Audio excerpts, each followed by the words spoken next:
Well,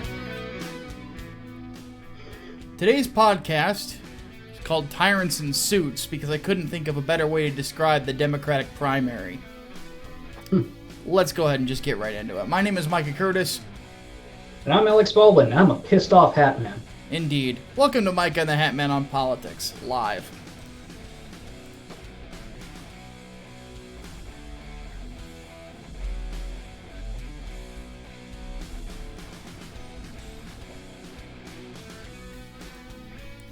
Alright.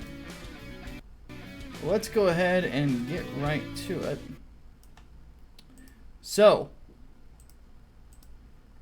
this last week was another Democratic debate, which, from what I have seen, has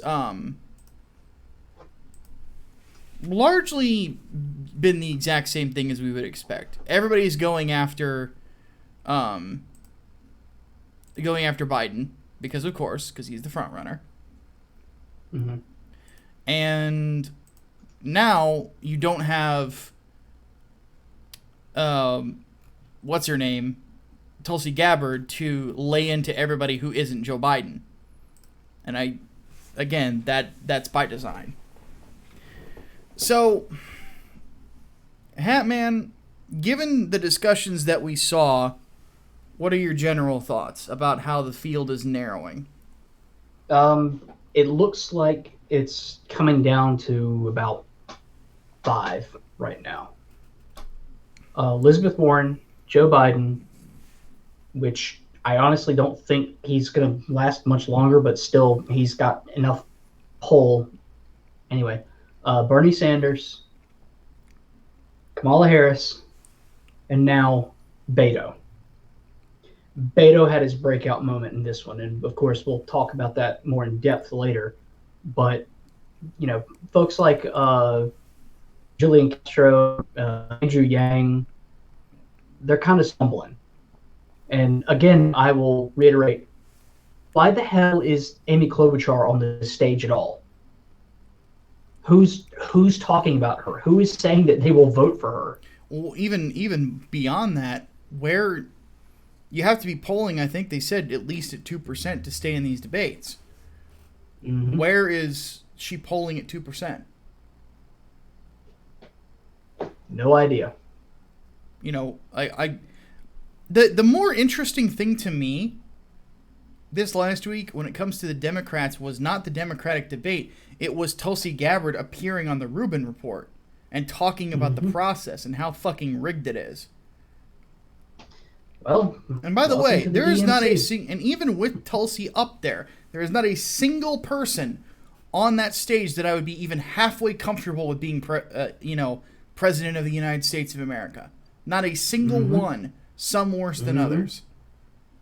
But, with that said, I find myself in a position where I cannot help but wonder why exactly the Democrats set this up the way that they do.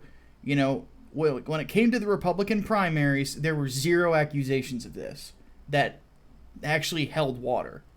You know, Trump tried to say that a couple things was rigged just because Trump is Trump. You know, and he was kind of throwing a tantrum here and there when it came to how a couple of primaries went out, but he won the majority of them, and then he stopped caring. Suddenly it wasn't rigged anymore. But with this particular thing, it seems to me, and this is the argument that I've made from the beginning, is that the Democrats have one person on that stage that is already chosen for this in their eyes. And it's going to come down to which particular group has more power in the Democratic Party. Is it the progressive wing or is it the old guard? If it's the old guard, if it's the incumbents, you know, your Barack and Michelle Obamas and people like that, because keep in mind, Barack Obama is a superdelegate. A lot of people did not know that. Are they going, you know, do they want Biden for the safety of winning the election, or do they want to go a bit further to the left with someone like an Elizabeth Warren or a Kamala Harris? They won't go with Bernie. Bernie's the outsider. No. And he's the old white man. The old white man who is less likable than Joe Biden. Now, what does that tell you? How do you... I have to tangent for a second. How do you be less likable than Joe Biden? How? I guess it's all that pudding. I'm just going to eat peaches instead because they're healthier. But... Peaches are very good. Mm-hmm. But I think to myself, how the devil do you pull that off? But anyway, but those are likely the three most likely to get the nod. And from where I'm sitting right now, Trump steamrolls all of them at this point. Oh yeah. Because they have no suggestions whatsoever that resonate with the American people. None.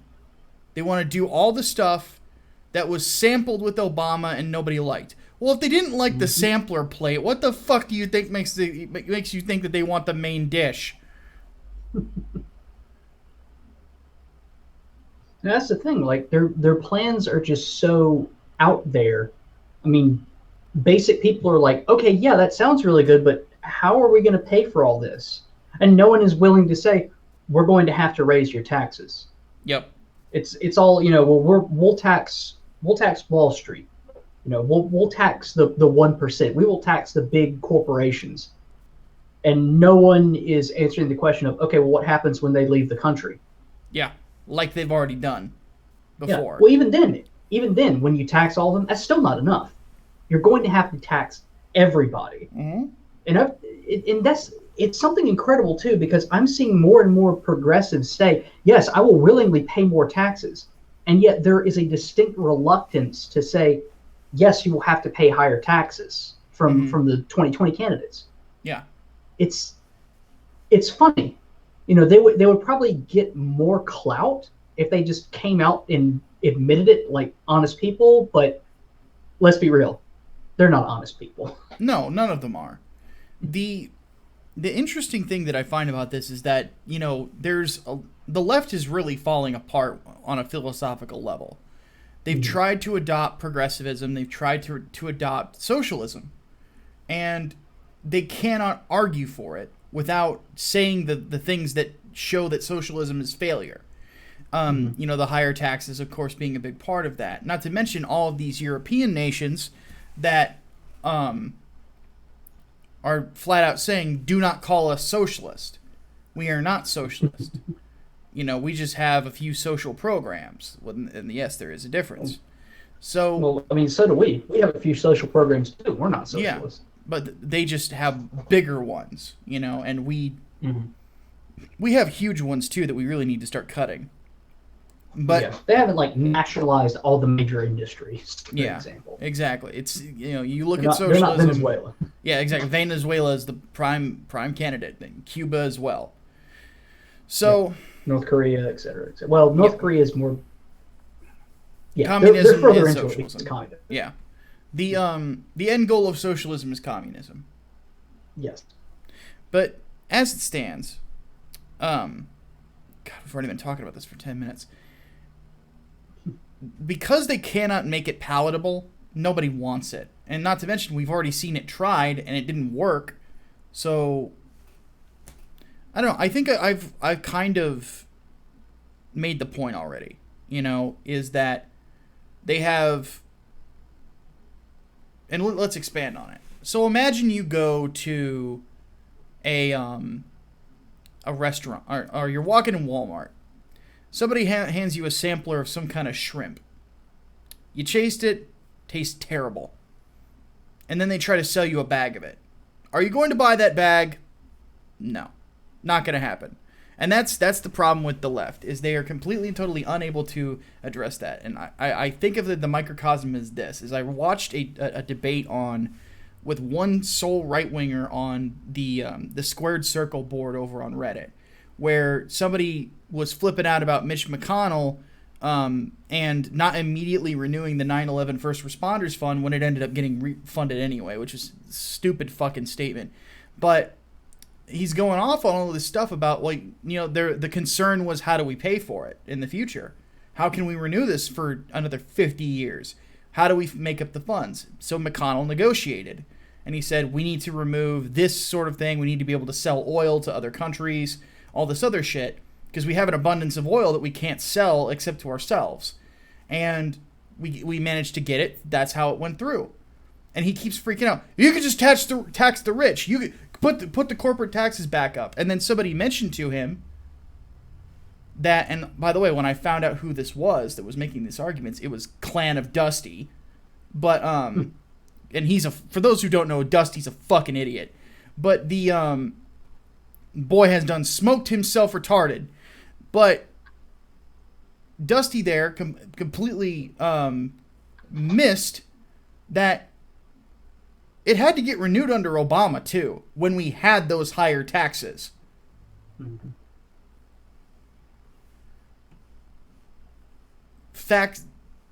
Feelings don't care about your facts is their way of going forward, and it's ridiculous. And by the way, for those lost, Clan of Dusty is a nickname for Cult of Dusty that the Kumite gave him. Just look up Clan of Dusty on YouTube and you'll get it. It's a hilarious segment back when the Kumite was actually fun to watch. But the fact of the matter is that they all they have are platitudes and talking points. They have no facts. And the instant somebody asks about how you're going to pay for it, they go, look over there. We found a racist. Speaking of stupid, Robert Francis O'Rourke, a.k.a. Beta, or Beta Male, wants your guns. Exact quote, yes, we are coming for your AR-15s.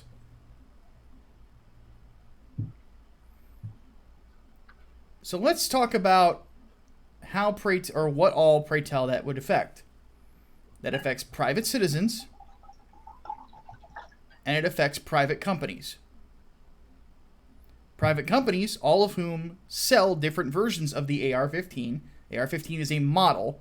So, and for those who don't know, the AR stands for Armalite, the original creator. So any company that sells an AR-15 or a rifle like that would be in trouble with the government immediately. He has also promoted a buyback, which case brings up a question. How the fuck do you buy back something you don't own? Well, it's not just a buyback, it's a mandatory buyback. Exactly. Which is if you choose not to sell because, there's no reason why you should ever sell a gun for $20, a BB gun or otherwise, they'll just take it from you. And, you'll be placed under arrest. And of course, when everyone has to sell their weapons back, they're going to have to start busting down doors, inspecting houses and inspecting buildings, wherever they think that a gun could be, because there's no federal registry and it's illegal to own them. It's how many times have we said stuff like this? Like this is the end goal. Yeah. This is what they want. Confiscation. And this is exactly why the Second Amendment was written. Yeah, that was the next thing I was going to say. Beto O'Rourke and his attitude are the exact reason as to why we acknowledge the right of a person to purchase weaponry and defend their homes. Mm-hmm. It's appropriate that I'm drinking Eagle Rare whiskey for this one, or bourbon, really. Cheers, y'all. Yeah, the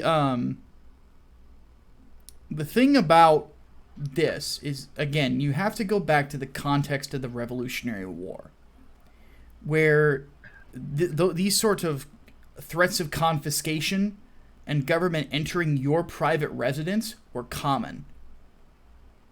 Mm-hmm. That's part of the reason we went to war. Mm-hmm.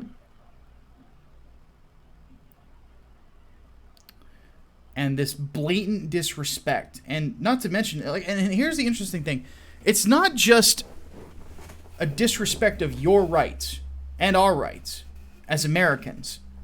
It's also disrespect for the legacy of the founding fathers. It's also disrespect for all of the people who have died to protect that right. All you have to do is go to Arlington to see the price. Mm-hmm. I know people that are buried in Arlington. I've had friends that died for that.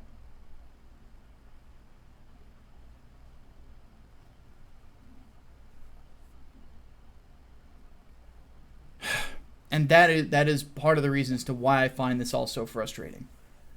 Is you have people that are just willingly saying to private citizens, I'm coming for your property.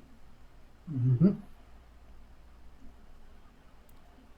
This is a tyrannical mindset. Every tyranny, they always come for the weaponry. They always disarm the public. Mm-hmm. Yep. And it's not just going to be the AR-15s. Like, let's be real. It's not going to stop at the assault weapons. Yeah, which is a silly term. It never does. It never does. I mean, you say that'll stop mass shootings. Well, then people will choose other weapons. Look at the fuckface from Virginia Tech. Yep. He used handguns and just reloaded a bunch of times. Okay, well then we'll take the handguns away. And some idiot is going to go out with, a freaking 308. Okay, well we'll take hunting rifles away. You don't need rifles to hunt. Y'all can be bow hunters from now on. And somebody's going to use a bow.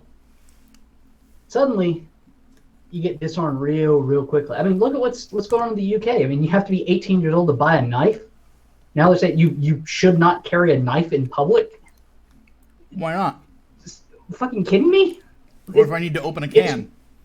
It's ridiculous. It's absolutely ridiculous. It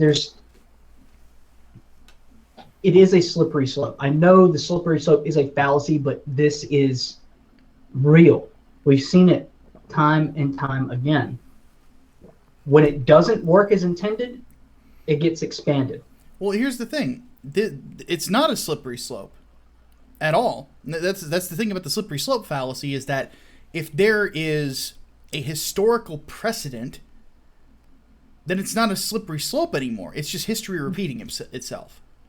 And that's what we're arguing, is that history is repeating itself when it comes to this. That is true. People are completely and totally unwilling to look at the all of this. And I think that it's... Now, one thing that I have seen is that there are at least people that are, in media that, like, are in bands and stuff that aren't saying we want, take away all the guns. I was listening to Corey Taylor. Corey Taylor is the lead singer of Slipknot, Stone Sour. Probably one of my favorite vocalists of all time. We'll talk about him next podcast. He said, he's like, I don't want to take anybody's guns away. But he goes, but there's other stuff I want to explore. Do we have too many? Is there a culture that we need to talk about? Stuff like that. I'm like, well, that's fine to discuss. Yeah, that's absolutely fine. I don't agree. That's not that's a more reasonable reaction as opposed to a knee-jerk one of, let's take them all. Yeah. But Taylor, he struggles with depression. So he's like, and I'm not going to say it's not mental illness either. That's stupid. He's like, listen to my music. You can tell I've wanted to kill people before, and that's just the way that it is. And when it comes right down to it, Beta O'Rourke does not understand it. All he wants is for the government to have power. Mm-hmm. That's it. That's all these people want. And that's the reason why I don't think that any of these people are fit to be president of the United States of America. No. You want to be president of Sweden? Fine. That's Sweden. This is America. We believe in freedom here. What a great way to find out that the people have the power when a revolution inevitably sparks from that level of tyranny. Yeah, exactly. It's almost like we've done that before. I know, right? I can't help but notice the irony of being forced into utilizing gun violence, shooting people who resist in order to supposedly stop end gun violence. Yeah. On top of that, let's because everybody else is like, they're like, the chat is now quoting the 1776 will commence again speech. 1776 will commence again. But the like there was another representative from the House that said, my AR-15's waiting for you, and that's the response. Yep. But my favorite one was from one of our patrons, Tiger Crusader, who just put a picture from SpongeBob that says, Beto, we're coming over to take your AR-15. It says over half the U.S. It's Patrick holding open a coffin and says, okay, get in.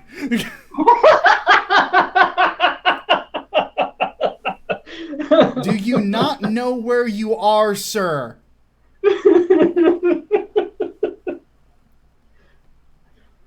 But no, that's if saying come and take it is communicating a threat.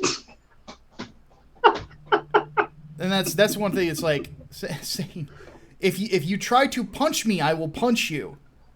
That's not a threat, buddy. That's a promise. No, it's like saying a beware of dog sign is communicating a threat. Yeah, I'm sorry, buddy. The whole world does not work on your Huffington Post logic. Oh my lord. He used to beat people up for saying that. Jesus. All right, let's move on. So this is one that Hatman did not know about until today, when I pointed it out to him. So Marianne Williamson apparently was affected by some dark psychic forces. and was caught on a hot mic basically saying, I can't believe that the left is so mean. The conservatives are so nice to me. She's like, I can't believe the left is as mean as the right. And Fox News. Yeah. Nicest name in news. Yeah. They should change their name to that. Just to fuck with everyone. The nicest name in news. That'd be amazing. But yeah, like that's it's hilarious to me, but I think that this is something that a lot of people are starting to realize about not just conservatives. I think libertarians, this is true of as well. And a lot of other people, is that a lot of us are passionate about what we believe, but we're willing to talk to you about it. We don't think that you deserve to be punched in the face for having an opposing opinion. Like, I might even be, like, completely morally disturbed by some of your ideas, but I'm willing to at least be civil as much as humanly possible. Because just because you have an idea does not necessarily mean you're going to harm someone with it. I mean, I've said it before. The difference between the left and the right is the right will tell you why you're wrong. The left will try to ruin your life because you're wrong. Oh, did we die? No, we're still up. Just refresh. Anyway, the F5, everybody. No, it's just not F. Hit the F5 button. But the fact is that the this is the thing about our culture in general, is that you legitimately, there are bad people out there. First off, let me say this. There are bad people out there. I just had Englewood pulled off of Indicron because there are some bad people that one of the heads of Indicron is starting to promote. I will not be associated with that nonsense at all. Mm-hmm. And I flat out said I encourage anybody else to reconsider listing with them in the future. Now, with that said, those bad people are few and far between. Like, when it comes to comic books and writing fiction, I have met so many nicer people in the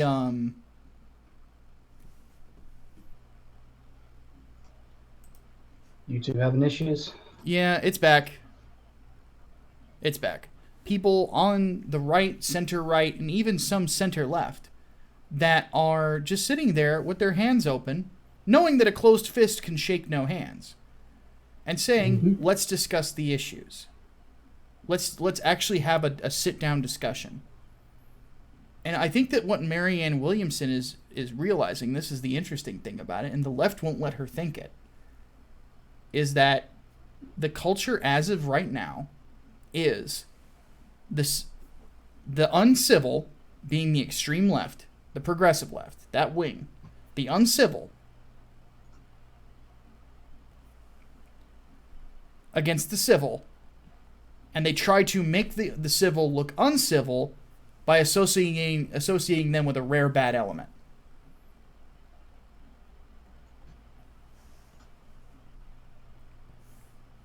And that's something that needs to be understood.